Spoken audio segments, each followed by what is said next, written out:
زما کوم ورور نه دی شهید شوی، طالبانو هم کوم ورور نه دی راوژلی، خو زه نن ناست یم ستا د ورور د وینو د ګټلو دپاره خبره کوم.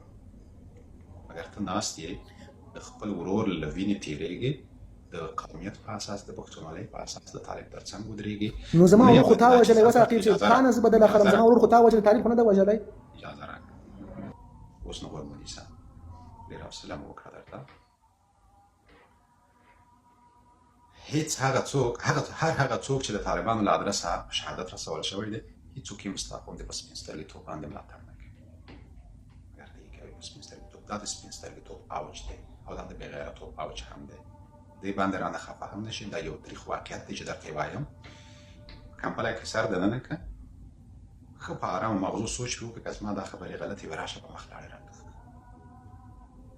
زما دا خبره غلطه ده، ته به دوه کاره کوې، یا به د انګار صاحب خبره منې چې هغه درته وویل چې ستا ورونه مردار دي، یا به هغه منې او یا به خپل ورونه شاهدان.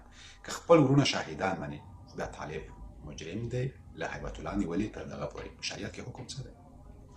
هر هغه څوک چې د یو روایت په اساس بې ګناه ووژل شي، هغه ټول مجرمان دي. کله چې د خپل ورور ته شهید وایې، دا په دې معنا چې هغه بې ګناه و. نو له هیبت الله څخه نیولې تر کوچني طالب پورې ټول ستا مجرمان دي، او له دغو مجرمینو څخه ستا ملاتړ مطلق بې غیرتوب دی، دا بل څه نه دي ورور. اوس ما ته یو خبرې وخت راکړې، اجازه ده؟ نه که مایک بند که مشکل نه لري.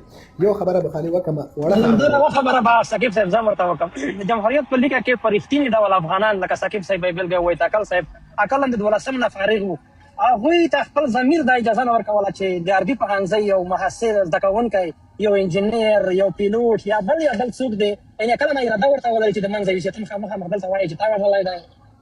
دا ډېر عجیبه نه ده تا دپاره؟ خیر، په هر صورت زه به زه صرف ما ته ژړا راغلې ده په دې باره کې چې یو ورور د خپل په ورور په وینه باندې ننګ نه کوي، غیرت نه کوي. دا څرنګه انسانیت ته لرې که دا تاسو خو ما ته وخت راکړئ که نه ساقب صاحب؟ زه یوه خبره وکړم، وړه خبره. خبرې موږ ټولې عربي ښوونځی کې نه و ساقب صاحب، عربي پوهنتون کې و. عربي پوهنتون کې و، ښوونځی کې هم نه او عربي پوهنتون کې ولو، ښوونځی کې هم نه ولو. څوک و هغه دی. اوس به یو که اوس درته ووایم ساقب صاحب چې زما د ورور په همدغه زما ورور چې انجینر و او دغه په دغه ځای کې رسېدلی سړی و، د دې تر شا د چا لاس و، ولې داسې یو بد وضعیت کې پرېښه چې زما ورور شهید شي؟ ته خو زما سالار وې، ته خو زما مشر وې که نه؟ پلیز سلامدار خان، پلیز اجازه راکړئ. اوس به داسې وکړو، لومړی به ستا دواړو شهیدانو ورونو ته د هغه روحونو ته د مغفرت دعاوې وکړو، او له هغه وروسته به ټول په جمع دا ووایو چې هر هغه څوک چې د ده ورونه یې په شهادت رسولی دي، الله تعالی دې نیست او نابود کړي. دا به ټول په جمع دا دعا وکړو او تاسو راسره امین ووایاست. نو علمدار صاحب، تاسو مو اوس مایک خلاص کړئ، زه هم دا دعا کوم، تاسو راسره امین ووایاست. امین وایم، زه در سره امین وایم. ځکه ممکن ساقب صاحب یو خبره واوره، زما ورور چې دغه مشر و زما په شهادت رسېدلی ده، په دې کې د داسې خلکو لاس ده.